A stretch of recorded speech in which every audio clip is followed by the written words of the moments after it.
अरे यार, कितनी गर्मी है। मेरा तो बहुत ज़्यादा बुरा हाल हो रहा है। काश मैं आज यहाँ पर शादी ही ना कर रही होती और अपने घर में बैठकर आराम से पंखे की हवा खा रही होती। पूजा अपने मन ही मन में ये सभी चीज़ें सोच रही थी क्योंकि आज पूजा की शादी थी और शादी की इतने भयंकर, इतने बड़े और लंबे जोड़े में पूजा को बहुत ज़्यादा गर्मी लग रही थी। पूजा की शादी आज अनुराग के साथ हो रही थी। अनुराग एक अच्छे परिवार का लड़का था। पूजा खुशी-खुशी अपने ससुराल आ जाती है। ससुराल में आने के बाद पूजा जब अनुराग के साथ अपने कमरे में जाती है तो वहां देखती है कि कमरे की मेज पर एक हीटर रखा हुआ था। अरे यार, इतनी गर्मी में अब हीटर कौन चलाता है? यहाँ तो एसी लगी होनी चाहिए। मैंने तो सोचा था कि मेरे ससुराल में एसी, पंखा, कूलर सब कुछ होगा, लेकिन यहाँ तो उससे बिल्कुल उल्टा ही है। यहाँ के लोग तो इसे उल्टी ही जिंदगी जीते हैं, गर्मी को ठंडी मार कर बैठे हैं, जो बिल्कुल हीटर चलाए हैं। अरे अनुराग, तुम्हारे कमरे में हीटर क्या कर रहा है?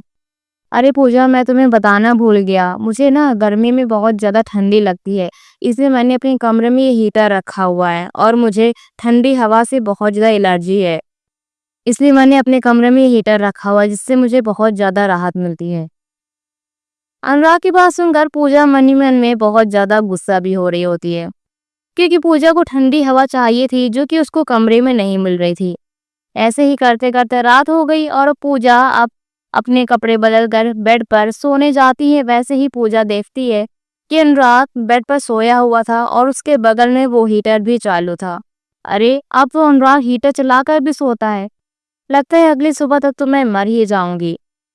अपने मन में इतनी ही बात सोचते हुए पूजा चुपचाप छत पर चली जाती है और छत पर कुर्सी पर बैठकर ठंडी हवा लेने लगती है। लेकिन पूजा को नींद भी आ रही होती है। इतने में ही पीछे से अनुराग भी आता है पूजा को ढूंढते ढूंढते। अरे पूजा, तुम यहाँ पर छत पर क्या कर रही हो? और तुम तो नई नवेली दुल्हन हो, तो इस तरीके से छत पर तुम्हें नहीं बैठना चाहिए, वो भी अकेले में। हाँ तो क्या करूँ, अब तुम अपने कमरे में हीटर ही चला कर रखे हो जब से, और मुझे बहुत ज़्यादा ठंडी हवा की ज़रूरत है ना बाबा ना। मैं तुम्हारे कमरे में उस हीटर के साथ तो बिल्कुल नहीं रहूंगी। अरे पूजा, मेरी दिक्कत को समझो। मुझे हीटर में सोना ही पसंद है। हाँ तो तुम जाओ ना, मैं कौन सा तुम्हें मना कर रही हूँ, मैं यहाँ पर आराम से बैठी हूँ। पूजा की ऐसी बातें सुनकर अनुराग चुपचाप वहां से चला जाता है। अगली सुबह होने पर पूजा को रसोई घर में खाना बनाना पड़ता है, जिसके चलते पूजा की हालत और भी ज्यादा खराब हो जाती है। रसोई घर से निकलने के बाद पूजा अपनी सासू माँ के कमरे में जाती है ताकि उसको ठंडी हवा मिल सके। लेकिन जैसे ही पूजा अपनी सासू माँ के कमरे में पहुंचती है, वहां देखती है कि वहां पर भी हीटर लगा हुआ था। अरे यार, अब तो यहाँ पर भी हीटर लगा हुआ है। इस घर के लोग जैसे आधे पूरे पागल ही हो चुके हैं। पता नहीं क्या होगा मेरा इस घर में। मम्मी जी, आपने अपने कमरे में हीटर क्यों लगा कर रखा हुआ है? और इतनी गर्मी में आप लोगों को क्या उलझन नहीं होती जो आप लोग अपने कमरे में हीटर लगा कर रखे हुए थे? कल तो मेरी पूरी रात ही बर्बाद हो गई, जो कि कल मेरा इस घर में पहला दिन था। लेकिन अनुराग ने अपने कमरे में हीटर चला कर रखा हुआ था, जिसकी वजह से मेरा पूरा बुरा हाल हो गया। और आज मैं आपके कमरे में आई तो आपके कमरे में भी हीटर लगा हुआ है। आप लोगों को क्या गर्मी नहीं लगती जो कि हीटर में रहना पसंद करते हो? अरे बहू, अब मैं तुम्हें क्या बताऊं, हम लोगों को गर्मी में भी हीटर में रहने की आदत है और अब तुमको भी ये सभी चीजें बर्दाश्त करनी पड़ेगी। और तुम्हारे खातिर हम लोग अपने फैसले थोड़ी बदल देंगे। इतना कहकर गायत्री देवी वहां से चली जाती है। लेकिन अब पूजा बहुत ज्यादा गुस्से में आ जाती है और अपने ससुराल वालों के ऊपर मन ही मन में बहुत ज्यादा गुस्सा भी निकाल रही होती है।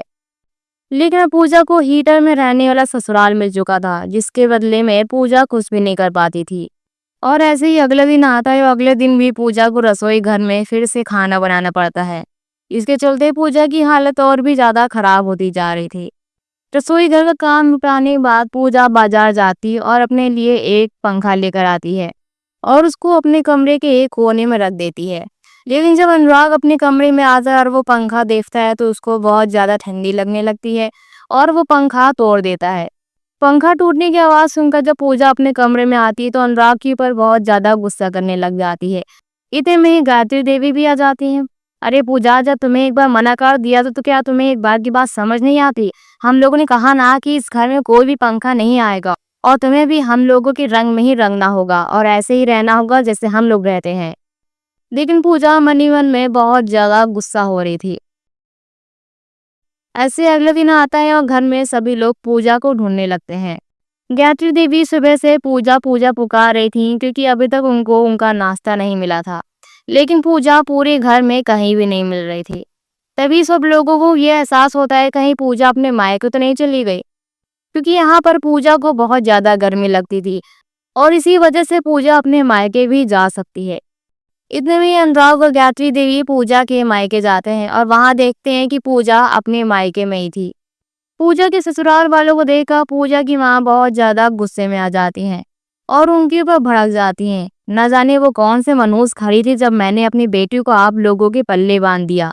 आप लोगों की वजह से मेरी बेटी की इतनी बुरी हालत हो जाएगी, ये तो हमने कभी सपने में भी नहीं सोचा था। और अब मैं अपनी बेटी को आप लोगों के घर बिल्कुल नहीं भेजूंगी, वो भी इतनी गर्मी में, जहाँ पर गर्मी में भी हीटर चलता है। और अब पूजा भी कहती है, हाँ माँ, मैं अपने ससुराल में अब कभी नहीं जाऊंगी, क्योंकि ये लोग न जाने कैसे रहते हैं वहां पर और मेरा तो वहां पर दम घुट गया। अब तो मैं उस ससुराल में कभी वापस नहीं जाऊंगी। इतने में अनुराग पूजा को मनाने की कोशिश करता है, लेकिन अब पूजा बिल्कुल नहीं मानती। लेकिन अब गायत्री देवी पूजा से बोलती हैं, अरे पूजा, अब तुम गुस्सा छोड़ो और अपने ससुराल चलो, हम कोई ना कोई हल जरूर निकाल लेंगे।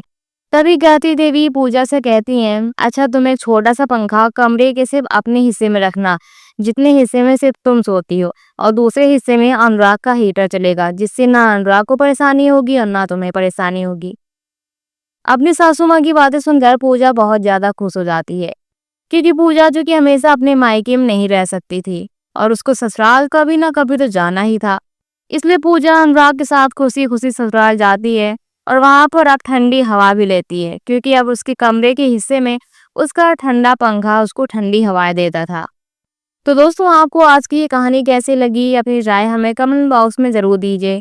और अगर आप भी ऐसी कोई और नई कहानियाँ चाहते हैं तो उसका टॉपिक हमें कमेंट बॉक्स में ज़रूर दीजिए, हम आपके लिए वो कहानी ज़रूर लेकर आएंगे। हम फिर से मिलेंगे एक नई और मज़ेदार कहानी के साथ। तब तक आप जुड़ रहिए हमारे यूट्यूब चैनल के साथ और अपना ढेर सारा प्यार हमेशा ही हमारे साथ बनाए रखिए।